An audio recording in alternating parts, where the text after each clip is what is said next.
Hello and welcome back to RPG PhD. I'm Dr. Ben. There's a phenomenon that shows up at almost every table. A player goes quiet. Not disruptive or difficult, just absent. Their character's technically present in the scene, they roll when they're supposed to roll, but they're not in it. And when the Game Master tries to draw them out, the responses are short, non-committal, waiting for the scene to move on without them. The hobby calls this the passive player problem. And the standard diagnosis is that it's a player issue. Engagement, investment, social confidence, whatever. If they just participate more, the table would work better. What we're actually dealing with is called the Bystander Effect. It has a mechanism, it has decades of replicated research behind it, and it has a solution. It requires understanding what your table's social structure and your system's design are quietly telling everyone about whether their participation is actually needed. So, let's get into it.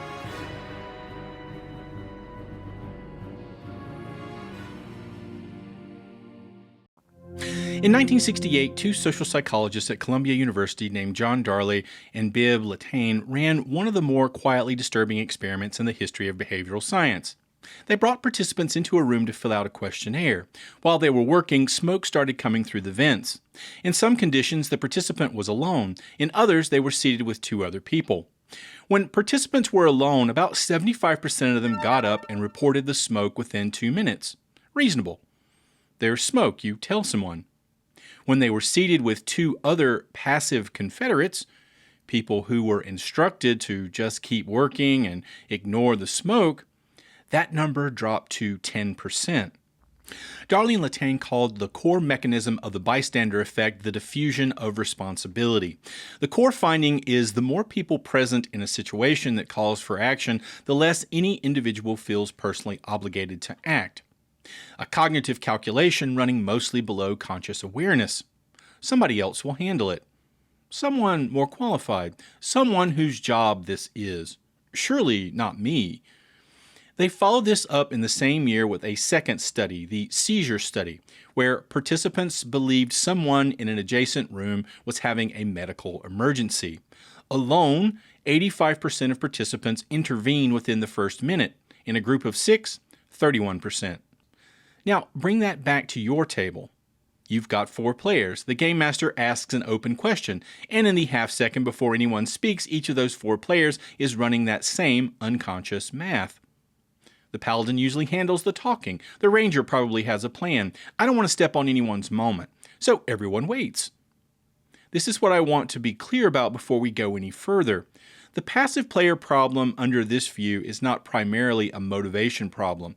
Darley and Latané proved that normal, engaged, well-meaning people reliably disengage under specific social conditions. Your players might be fine, but the conditions are working against them. And here's the part that should interest anyone who designs or runs games. Darley and Latané also identified exactly what breaks the effect. In follow-up work, they found that when someone specifically named a bystander, pointed at them, made eye contact, said "you," diffusion collapsed. The named person acted.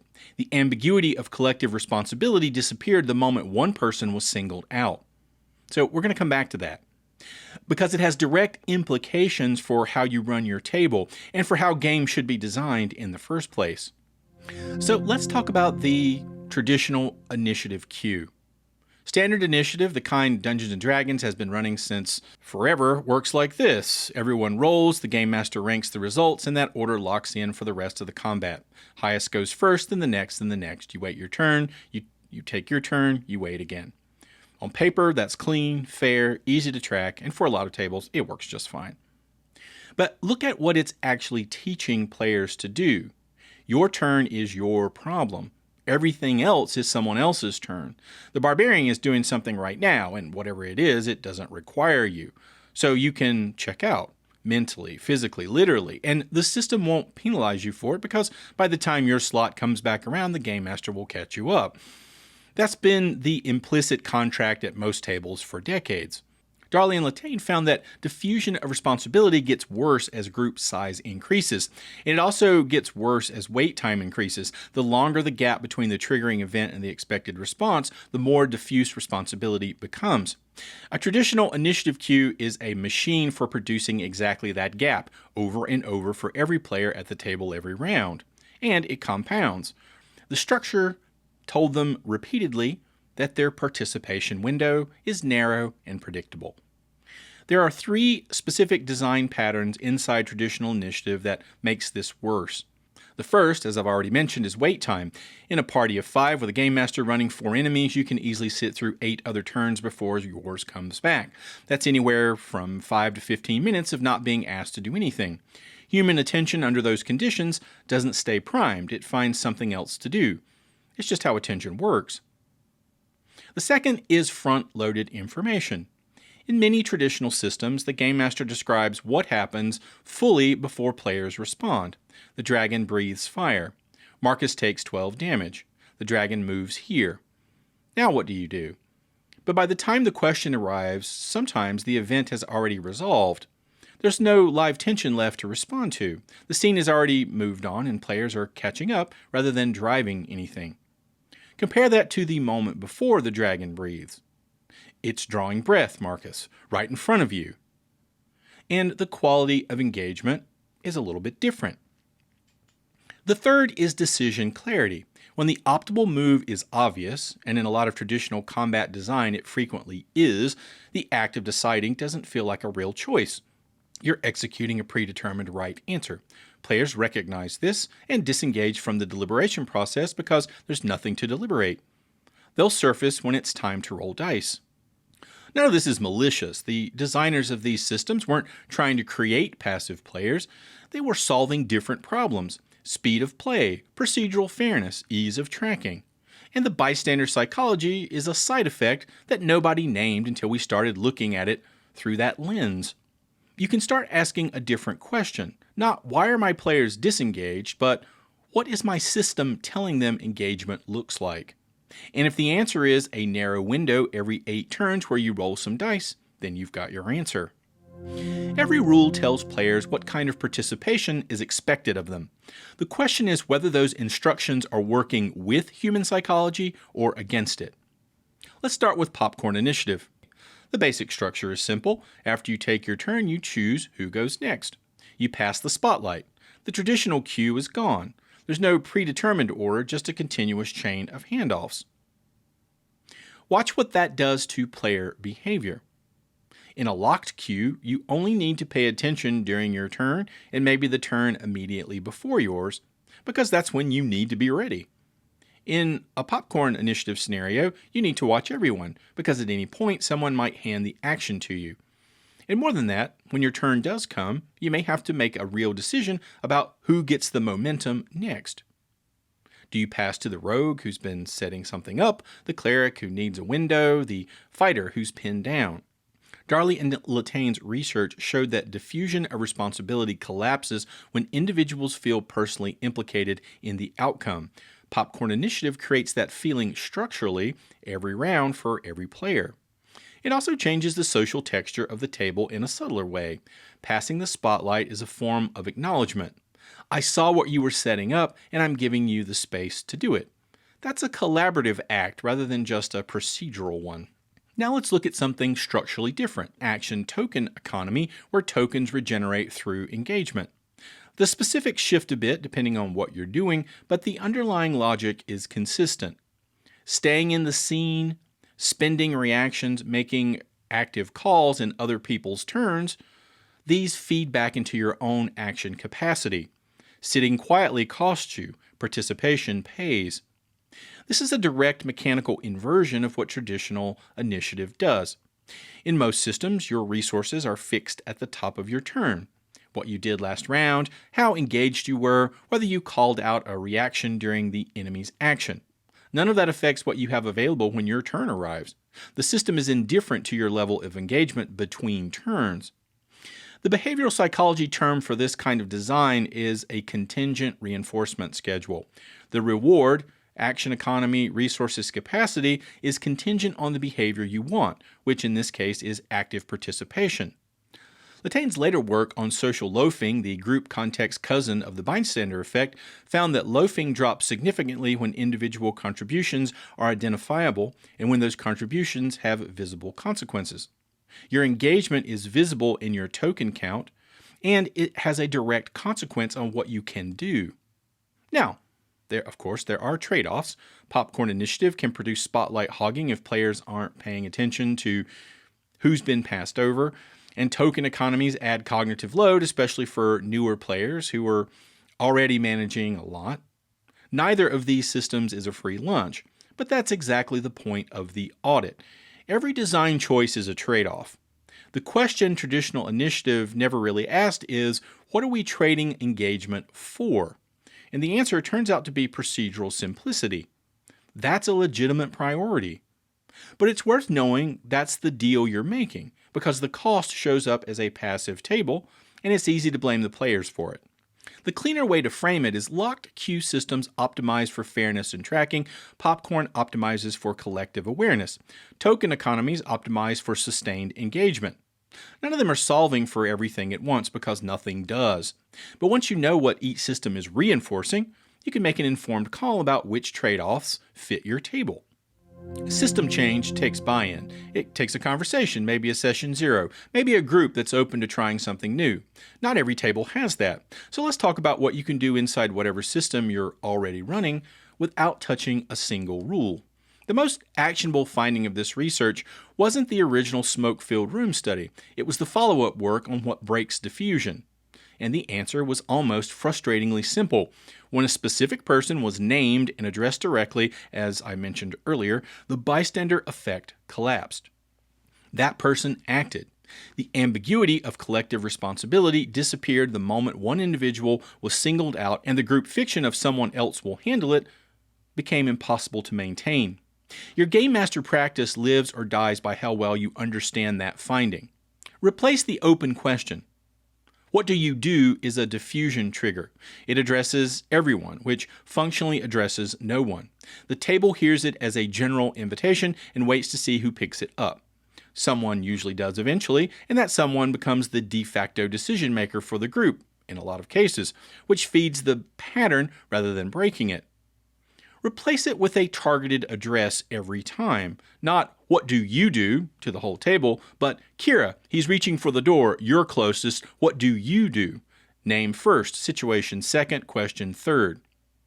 And that order makes a difference because the name does the psychological work before the player has any chance to calculate whether someone else should be handling this. This works in social encounters too. Not, how does the party respond, but, Marcus, she's looking directly at you, what do you say? The scene needs that person's response right now with the moment still alive.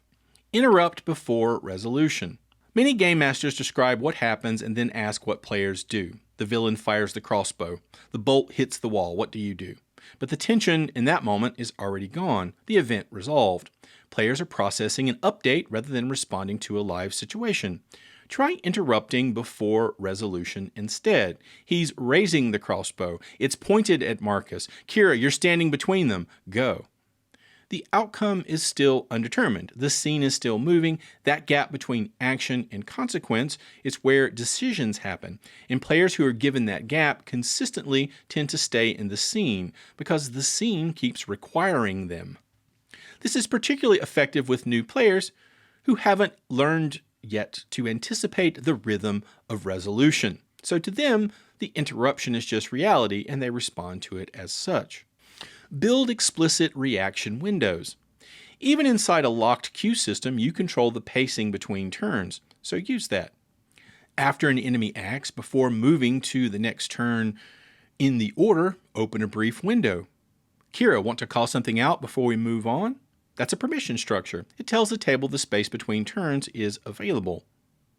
Many players don't call reactions because they don't know they're allowed to without a specific mechanic that says so. The game master establishing a consistent window trains the expectation over time. Within a few sessions, players start filling those windows without being prompted because the table has learned that the space exists and that using it is welcomed. The window doesn't need to produce a mechanical action every time. Sometimes someone calls something out and it's just color. That's fine. The goal is keeping attention alive. Give passive players a fictional reason to act rather than a social one. When a specific player has been quiet for a while, the instinct is to address it socially. You've been quiet. Is everything okay? What does your character think?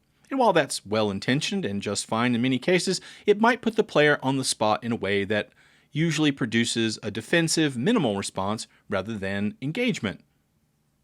The cleaner move might be to give them a fictional hook that only they can use, something their character knows that no one else does. You and only you saw him slip something into his pocket before this conversation started. Now they have private information with social stakes. The scene needs them specifically. They have something the scene requires. Latane's later work on social loafing found that individual engagement goes up when personal contribution is both identifiable and consequential. A piece of private information satisfies both conditions. It's theirs, and what they do with it matters. That's just good scene construction. Calibrate your wait time deliberately. This one is mostly about awareness. Start noticing how long individual turns run at your table, specifically how long the gap is between one player's action and the next player being addressed. If that number is consistently high, you're probably losing people in the interval regardless of how good your descriptions are. The original bystander research showed that response rates declined significantly as time elapsed after the triggering event. The smoke study, the seizure study, follow-up replications, the pattern held across all of them. Urgency has a half-life. Every minute your players spend waiting is a minute the urgency of the situation is decaying. The Game Master's job is to keep replenishing it. If you're building a system, or hacking one, or just trying to understand why your homebrew table behaves differently than the published game it's based on, this is the section for you. What follows is a set of diagnostic questions. Run your system through them and you'll get a fairly clear picture of where its behavioral assumptions are, and where the friction points are likely to show up at actual tables. How long is the average wait between a player's turns? This is the most direct measure of diffusion risk in your system. Calculate it honestly. Party size plus enemy count plus average turn length. If a player is consistently sitting through too many turns before acting, your system might be producing disengagement as a structural feature. If your system has a high wait time baked in, the question becomes whether other mechanics compensate for it. Reaction systems, interrupt mechanics, resource regeneration tied to engagement, these are all ways a system can acknowledge the wait time problem and build something into the dead air. If your system has a long queue and nothing else, it's relying entirely on player motivation to sustain engagement across gaps that human attention isn't naturally built for. Does your action economy reward watching the table? When a player pays attention to someone else's turn, tracks what the enemy did, notices what the rogue set up, calls out a reaction, does the system care? Does that attentiveness feed back into their own capacity to act? In most traditional systems, the answer is no. Your turn is your turn regardless of how present you were during everyone else's. And that might be a missed opportunity because the behavior you want at the table, active collective awareness, is the exact behavior an engagement contingent economy would reinforce. This doesn't have to be complex. Even a simple mechanic where calling out a specific observation during another player's turn generates a minor resource creates the feedback loop.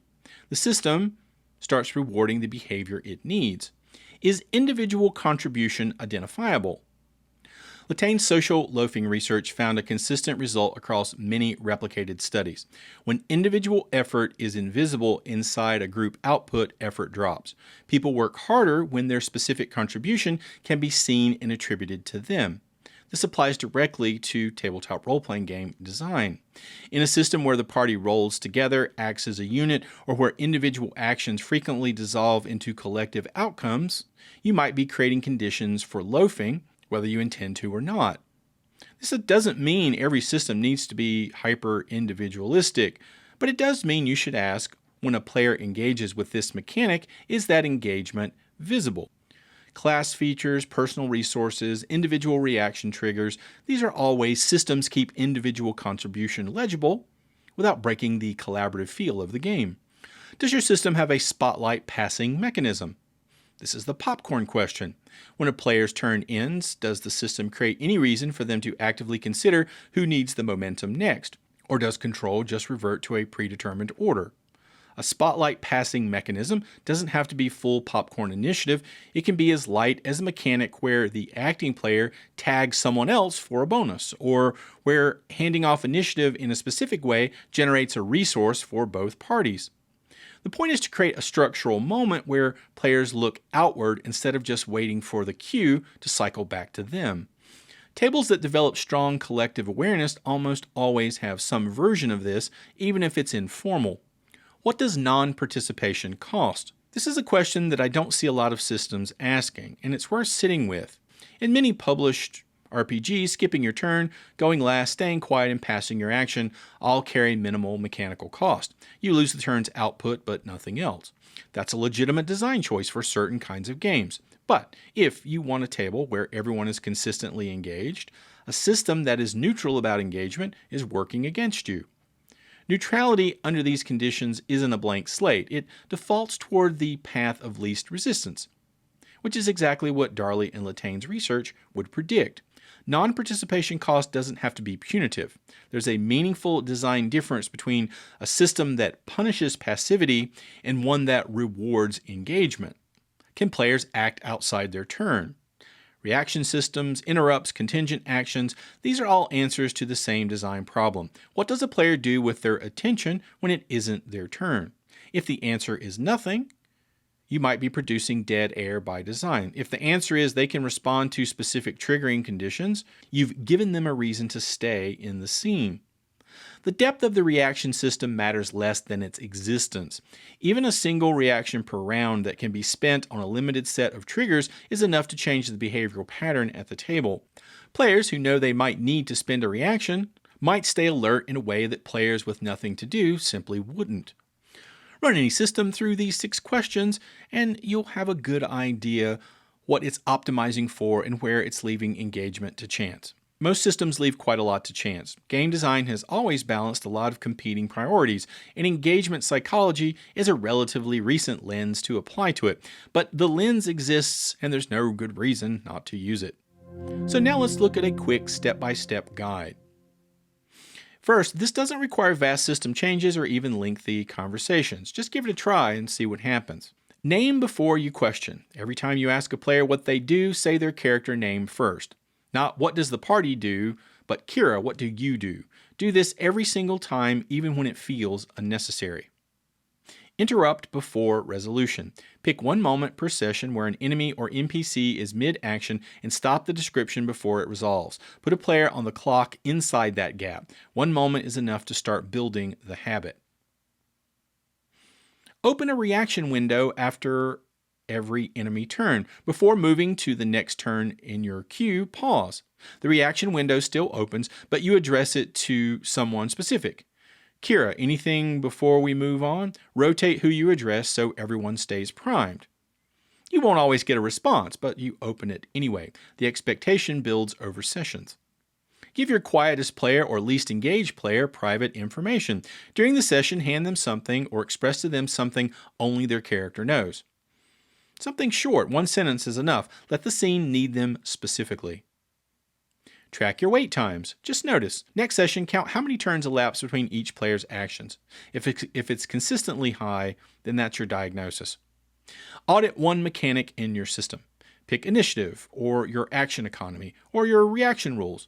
Run it through the checklist from the last section. One mechanic, 1 session, 1 question. What behavior is this actually reinforcing? Under this lens, the passive player problem is a bystander effect problem. Diffusion of responsibility is a documented social mechanism in most tabletop role-playing game systems. Accidentally reproduce the exact conditions that can trigger it. Long queues, open questions, no reaction windows. The design teaches players that most of the table isn't their concern. So, your homework for this week is to audit one mechanic from the system you run and try one of the steps from the guide and see what kind of difference it makes at your table. Let me know what happens in the comments below. If you found this video useful, hit that like button, share with someone you think would find it valuable, and subscribe if you haven't already. And, as always, thanks for watching. See you next time.